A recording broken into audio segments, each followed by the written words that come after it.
Someone once said, old reef tanks don't die. They just get algae problems. Wait a minute. I think that was me who said that.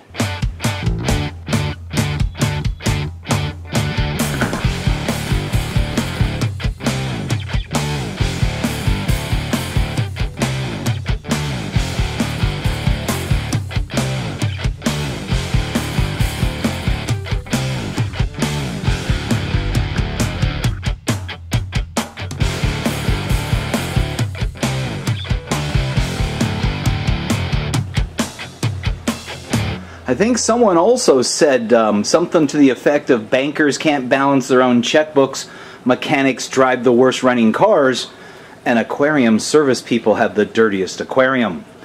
But I think I made that one up too. And really it kind of comes down to a bad excuse, or maybe just being lazy, or maybe just after spending your whole day with your hand in everyone else's tank, it's the last thing you want to do when you come home at the end of the day.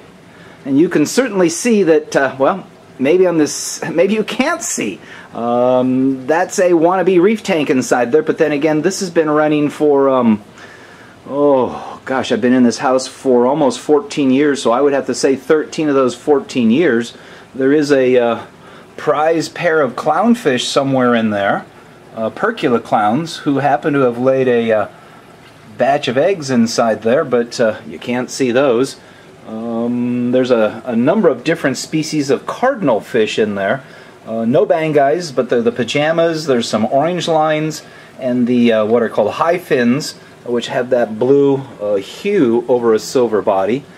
A couple of shrimps. But, you know, I've got a little bit of time today, and I really was not going to film this, but I thought maybe somebody could learn something out of it. So I'm going to do some serious work on my own tank today. Starting with cleaning the glass, siphoning out all that hair algae inside there. And I think the source of the hair algae is actually some rock that's been in there forever that just keeps producing nutrients. This tank does have a algae scrubber on it. It's one of the original Santa Monica filtration algae scrubbers, the SM100. It's a long, narrow unit that sits on top of the sump, and you have to pump water up to it, and it discharges water over a spray bar that's got fluorescent lights on both sides that grow algae on a screen. I had cleaned this yesterday.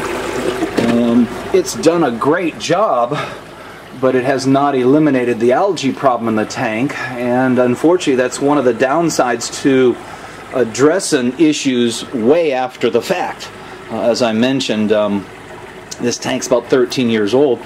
Granted, this scrubber went on there maybe 3 years ago now and has been running since, but there's still an abundance of hair algae in this tank, so not that the unit doesn't work. I think it's more a case of the rock is just so, it's like a giant sponge that just keeps emanating nitrates and phosphates.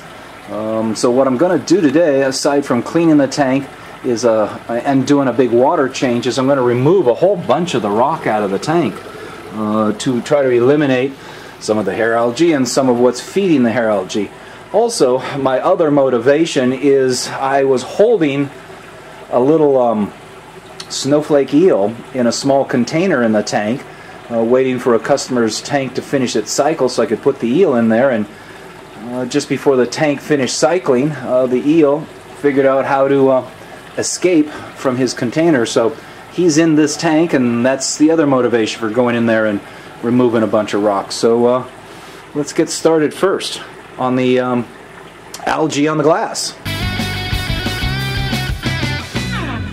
So we'll start first with my jumbo aquarium cleaning magnets and try to get it so we can at least see inside the tank.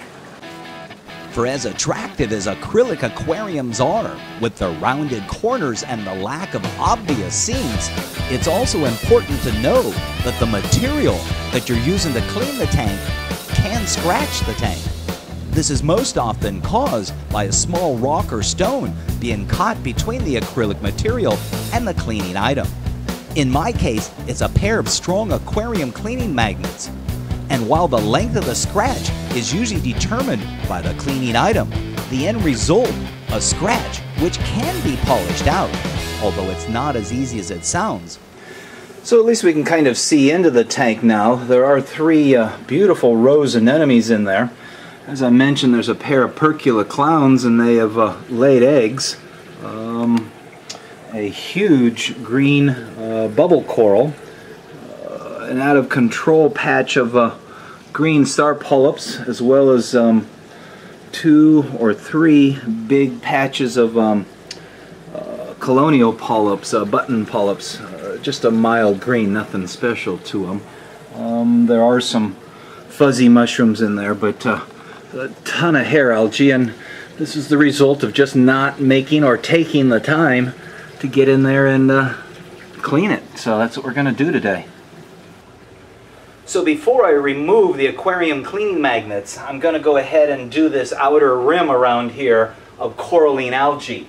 It's hopefully not on there that difficult that it will cause any issues, such as breaking little chunks off and getting stuck under the magnet and scratching the aquarium. So I'm going to pay attention to make sure, but I want to take advantage of the opportunity to clean this stuff off.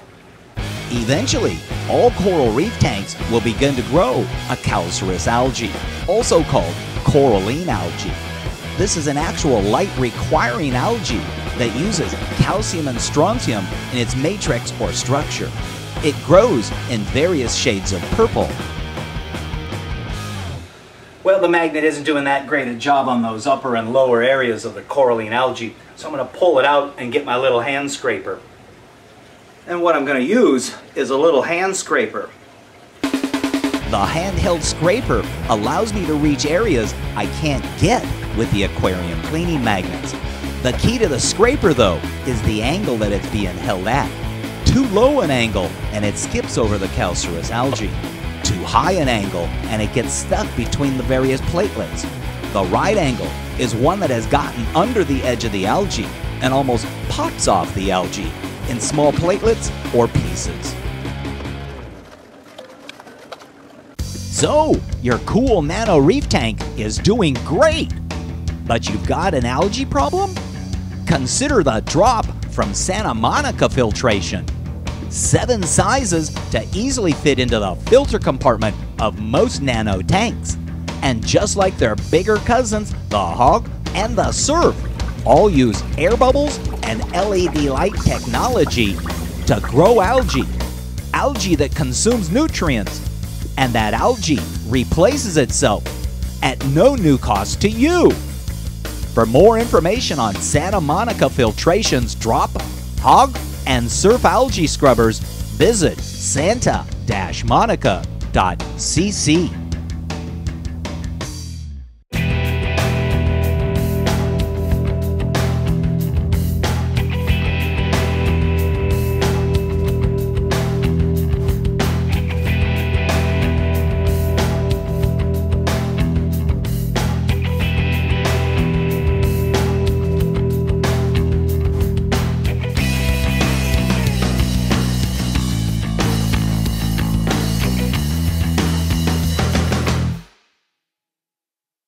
Reef Hobbyist magazine believes that our hobby, our fellow hobbyists, and the animals in our care are best served by the free distribution of quality information.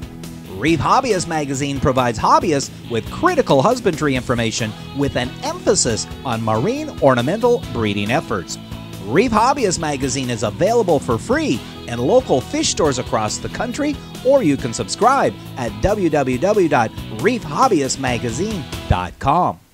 It's that gravel or sand line is where the greatest chance of picking up a stone or a granule of gravel actually is. So to minimize that possibility, I'm going to go through and push away the sand from the inside of the edge of the tank. And just so you can see who ultimately we're trying to get out of the tank today, that's that little snowflake eel. Only about 8 inches long. I'm sure he's going to make me pull every rock out of the tank to catch him too.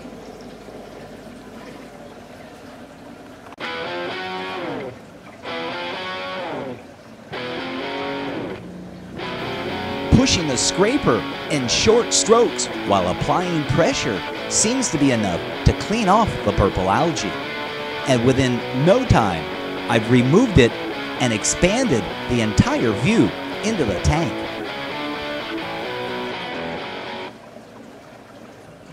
So now with most of the coralline algae scraped off and the front of the tank cleaned enough that I can see inside of it, I think I'm going to go through first and just grab and pull out some of the big chunks of hair algae. Okay, so yes, I'm a little embarrassed that as an aquarium service person, my own tank looks like something the creature from the Black Lagoon crawled from within.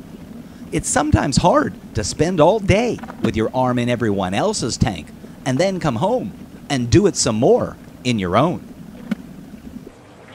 And so now that we've got most of the big chunks of algae out of there, we were hoping to be able to see in there a little bit better, but in the process of pulling out those big chunks of algae, I kind of stirred things up. So at this point, my original intent was to pull out some of the rocks that seem to have the most algae emanating from them.